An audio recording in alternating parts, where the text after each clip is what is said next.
Այս շաբաթ մենք Սուրբ Ընթրիք ունենք։ Այսօր Սուրբ Ընթրիք է նաև գլխավոր գրասենյակում, բայց վաղը ժամը 7-ից մինչև երեկոյան 8-ը մենք հանդիպումներ կանցկացնենք։ Ես կանցկացնեմ առաջին 3 ծառայությունները եւ Աստված կօրհնի մեզ։ Երեմիա 23:5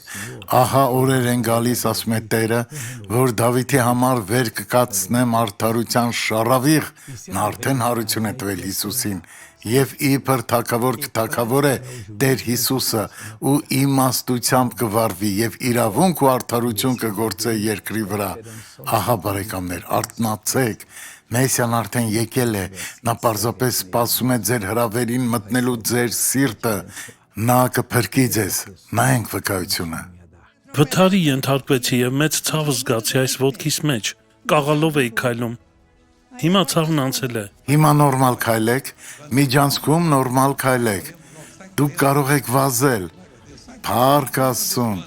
Աստված օրհնում է ձեզ, վերադարձեք այստեղ վազելով, վերջացավ։ Աղոթենք, Հայր, ես ուզում եմ տեսնել քեզ բոլորի կյանքում գործելիս, շատ շնորհակալ եմ այս օրհնության համար եւ ես դիմում եմ չարին եւ ասում, հեռացիր այս մարդկանցից, այլևս չվերադառնաս Հիսուսի անունով։